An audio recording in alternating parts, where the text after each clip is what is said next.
Mi nombre es Ángela Londoño. Yo quisiera saber todo esto. Delicioso me parece.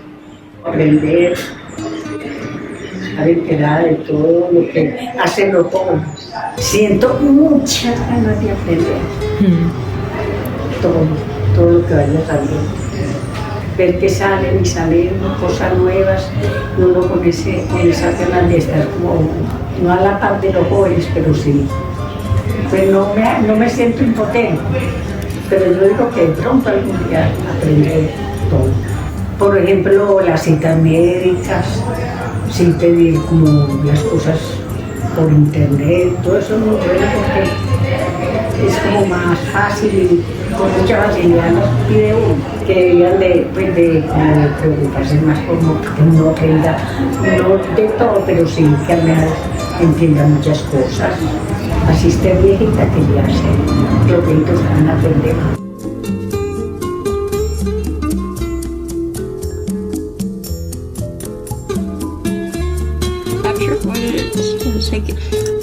There's something wrong. In today's technological era, the world has shifted towards a more digital society, impacting both complex processes and day-to-day activities.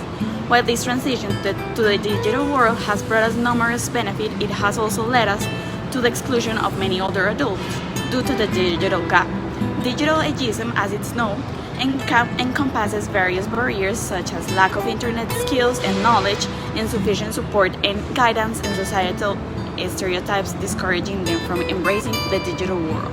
This digital exclusion problem leaves older adults in a vulnerable position, depriving them to access to crucial resources like health services, communications, and also news updates. Moreover, it has negative effects on their physical and mental well-being, resulting in poor health and social isolation. This issue also incurs significant economic costs impacting global economies. According to the book Digital Ageism, how it operates and approaches to tackling it in an analysis made in Argentina, Colombia, Ecuador, Guatemala, Peru, and Paraguay, there is a difference of more than 75 percentage points between the youngest, under 18, and the oldest, 70 and over age ranges, which shows a clear difference in the use of technologies.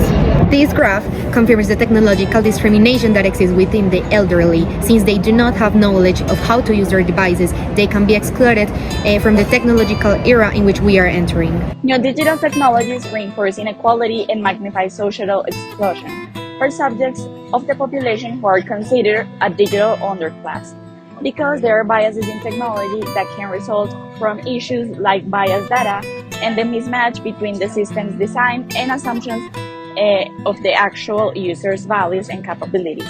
It is suggested that these factors can form a cycle of injustice, where technological individuals and social bias interact and mutually reinforce each other. As it can be seen in this graph, the global elderly population represents the 9.82% out of the total, while in Colombia, near 13.9% of the population of the country, around 7 million people, belong to the elderly, which is people with 60 years or more. According to the WHO in the World Report on Ageism, ageism costs society actually billions of dollars. A study has shown that there are three ageism predictors: age discrimination, negative age stereotypes, and negative self-perception of aging. Those three ageism variables will adversely affect the health outcomes of older people. As we can see in the graph, e-commerce is one of the least carried out activities by the elderly. This is a huge lost potential market for a lot of companies, and thus economic effects are considerable. The project aims to provide teaching services in practical technological knowledge and skills for older adults in the Medellin metropolitan area. The program will include teaching basic computer skills and internet use. The project will be implemented in partnership with schools, universities, and public places that can provide the facilities.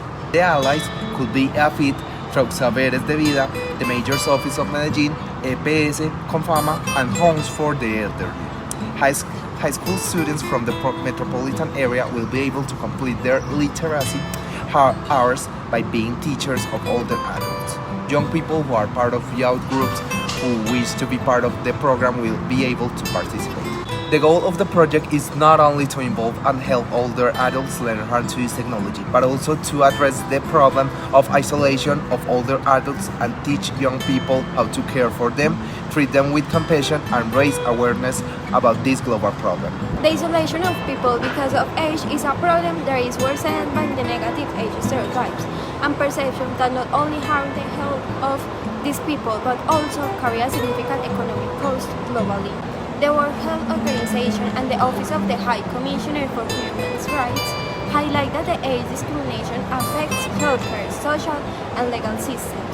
This issue relates to global affairs by highlighting aging as a often overlooked form of discrimination. Specifically, Goal 3 and Goal 10 to combat age-related discrimination and promote equity supports Goal 9 by closing the digital gap and forcing technology accessibility for all age groups. With this project, we reinforce the measures to address age discrimination, and we impact positively the elderly by, first, their participation in activities that help them activate cognitive functions, and second, the improvement of their well-being, as they can now access different social interactions, different forms of entertainment, and they can use their mobile devices as educational platforms, besides learning to access different services like health and banking. According to the United Nations, combating age discrimination requires the design of educational strategies to address this problem with the use of intergenerational activities. Our project will be one educational strategy that, through connecting young volunteers with the elderly, will help reduce age discrimination and connect these people who has been isolated from technology and these people who are distancing from the elderly. As a conclusion, we can say that it is worrying to observe the limited evidence available on the effects of ageism and digital ageism, both in relation to individuals and in relation to societies as a whole. Hence, the importance of this project to give more visualization to the significant global issue.